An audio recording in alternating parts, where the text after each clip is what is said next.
Morning student, स्वागत है आपका भजनपाल भाटी इंटर कॉलेज के डिजिटल वर्ल्ड में। हमारा जो प्रकरण था वो पवनदूत का ही चल रहा है। इसके जो कवि हैं वो अयोध्या सिंह उपाध्याय हरिओत जी हैं और इसके मैं अब तक आपको 4 पैराग्राफों को पढ़ा चुका हूँ, यानी उनकी व्याख्या समझा चुका हूँ। आज मैं आपको इसी पाठ के 3 पैराग्राफ और समझाऊँगा। तो आशा है कि आपको समझ में आ रहे होंगे। और जो मैंने बात दोहराई थी कि जब तक आप इस पूरे चैप्टर की व्याख्या को समझ नहीं लोगे तब तक इसके जो प्रश्नोत्तर हैं, यानी प्रश्नों के जो उत्तर हैं, उनके जो उत्तरों को आसानी से नहीं दे पाओगे। प्रश्नों के उत्तर जो हैं, ठीक है नहीं। तो चलते हैं कि थोड़ा आगे। सरसरव का धाम सप्त पुष्प वाला। सप्त पुष्प वाला का मतलब है फूलों से लदा हुआ, यानी वृंदावन।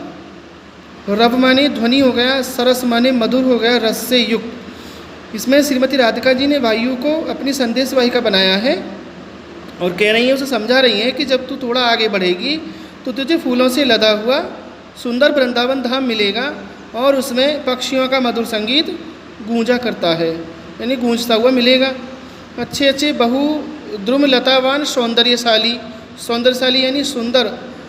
और उस वृंदावन धाम में तुझे अनेक प्रकार के बड़े बड़े वृक्ष और सुंदर लताएँ मिलेंगी। प्यारा वृंदा विपिन मन को मुग्धकारी मिलेगा। मुग्धकारी का मतलब है मोहित कर लेना, यानी आकर्षित कर लेना, अपनी ओर खींचना। वृंदा विपिन, विपिन माने जंगल होते हैं, यानी वृंदा वन हो गया यहाँ पर। प्यारा वृंदावन तेरे मन को आकर्षित करने वाला मिलेगा। आना जाना इस विपिन में मोहियमाना न होना। हे प्यारी पवन, तू इस वन में जहाँ चाहे वहाँ घूमना, लेकिन उसकी सुंदरता पर मोहित मत हो जाना, ठीक है। अगला जो पैराग्राफ वो सुनते हैं। जाते जाते अगर पथ में क्लांत कोई दिखावे। क्लांत का मतलब है थका हुआ व्यक्ति। पथ हो गया मार्ग।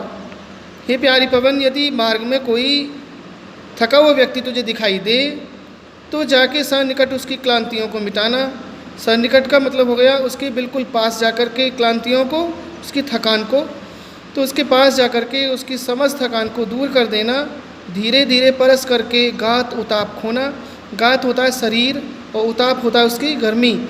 और परस का मतलब हो गया यहाँ पर स्पर्श करना, यानी उसे छू करके और धीरे धीरे उसका स्पर्श करके उसके शरीर की गर्मी को भी दूर कर देना। सदगंधों से श्रमित जन को हर्षित सा बना देना और अपनी सुगंध से उस थके हुए व्यक्ति को प्रसन्नचित बना देना। फिर सुनिए ध्यान से।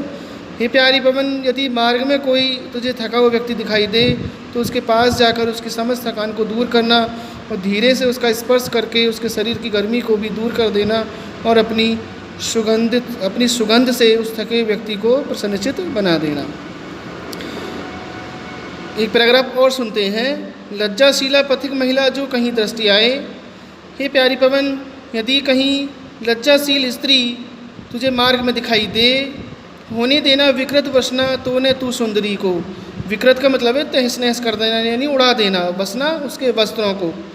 तो तू अपने वेग से उस स्त्री के वस्त्रों को तहस नहस मत कर देना, यानी उड़ा मत देना। जो थोड़ी भी श्रमित वह हो गोद में ले श्रांति खोना। यदि वो थोड़ी सी भी तुझे थकी हुई दिखाई दे तो तू उसे अपनी गोद में उठा लेना। गोद में उठाने का मतलब है उसे चारों ओर से घेर लेना। होठों की और कमल मुख की म्लानताएँ मिटाना और उसके सूखे हुए होठों की और कमल के समान उसके मुख की समस्त मुरझाहट को, समस्त थकान को दूर कर देना। तो प्रिय छात्रों, आज के लिए केवल इतना ही काफ़ी है। ये 3 पैराग्राफ हुए। फिर बता दे रहा हूँ आपको, केवल आपको ये पढ़ने हैं। इनकी जो व्याख्या मैंने समझाई है, जो शब्दार्थ मैंने आपको बताए हैं, आपको उन्हें पढ़ना है, समझना है, ठीक है ना। आगे के लिए जो अगली वीडियो में मैं अगले फिर 3 पैराग्राफ और लेकर के आऊँगा। तब तक के लिए धन्यवाद।